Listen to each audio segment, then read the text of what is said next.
Hi there, guys. Michael here, and as always, I hope you're doing absolutely fantastic.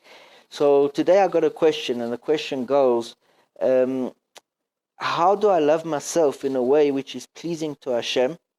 And should I only love myself because I've got a piece of Hashem within me, right? Or is there another reason? Now, I want to start off by saying that for some people, it can be extremely difficult and uncomfortable to say that you love yourself. And I want to explain what loving yourself means. Loving yourself doesn't mean selfishness at all. Loving yourself means taking care of yourself and acknowledging that your own needs and desires are as legitimate as anybody else's needs and desires. And very often you'll find with someone who is empathic and someone who's selfless, they very often are so overly concerned with the well-being of others that they neglect their own needs. And that can be quite dangerous because they can be often taken advantage of. And because they are constantly giving and giving and giving and putting their own needs and desires aside, so they suffer what you may have heard the concept of death by 1,000 concessions. Now, what that really means is when a person continuously gives in, they have their own needs and desires, but in order to avoid a conflict, they choose to forego their own needs and desires. And when that happens, a little part of them dies within. And that can lead to a total erosion of yourself, a total loss of identity, and eventually that breaks and shatters the self-esteem to the point where a person can believe that they're worthless entirely, and they can forego and neglect personal hygiene, personal care, and just actually stop having any love whatsoever for themselves. They feel like a ghost of a human being.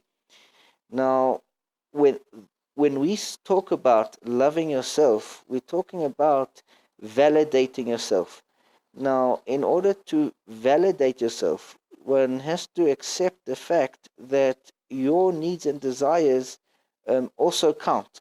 And very often, for someone who's selfless, your own needs and desires you've been taught, either you've learned this, through experience, that your own needs and desires don't count.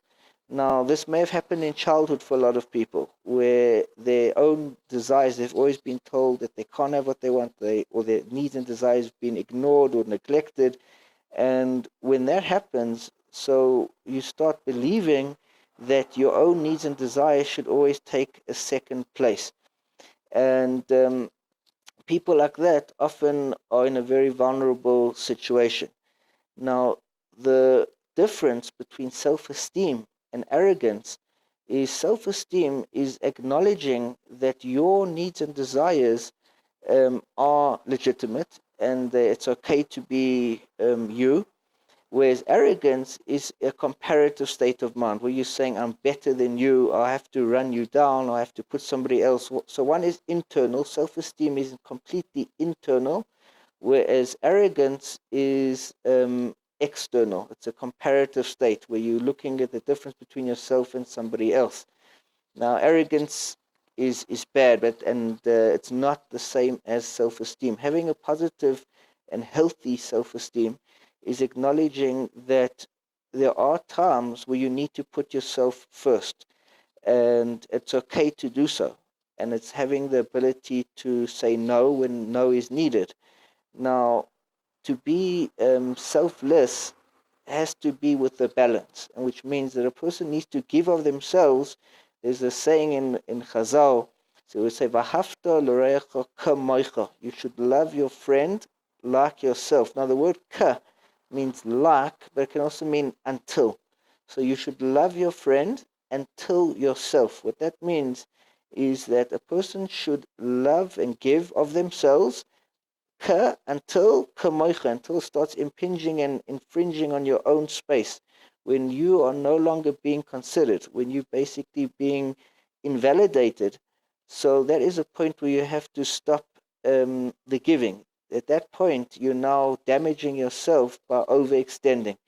And that's something which selfless people that give too much, often have a struggle in that area, that they overextend themselves to the point where they no longer exist, and they can fade away and lose their own identity through that process. Now, self-love is a term where a person needs to take care of themselves, right? As you love others, and very often the selfless person does so many extraordinary acts of kindness for others, but would never do such kindnesses for themselves. And self-love really means preserving yourself, taking care of yourself, loving yourself, doing nice things for yourself, and keeping yourself intact, looking after yourself. With regards to personal hygiene, whether it might be your goals, your ambitions, it's about looking after yourself in a positive way. And that doesn't mean hurting anybody else or harming or infringing on anyone else, but purely an internal mechanism where you look at yourself and say, I am a valid and worthy human being. And that's what it means to say, I love myself is not a bad thing. I love myself really means I acknowledge my own existence. And so, is there a way that you can do that's pleasing to Hashem? So, I think the answer is yes. If a person loves themselves and you're saying to yourself, I want to be the most that I can be in order to be the best human being, the best version of myself that I can be, right, in order to give to others. Remember, if you don't have yourself, if you've been eroded and there's nothing left of you, eventually you'll have nothing left to give. And very often that's a challenge that a person can face, especially if you're very agreeable and you want to avoid conflict. You can erode your very essence until there's just nothing left of you to give, and you'll be left completely void and completely empty. So the way that to do it in a way that's loving, in a way that is to acknowledge that you're doing this for greater good, you're acknowledging yourself, and that's perfectly acceptable. So apart from the fact that you can love yourself because there's a piece of Hashem within you, you can love yourself merely because your needs and desires are as legitimate as anybody else's. And so I hope that answers your question. And if you have any other questions, guys, please send them in, and have a great day.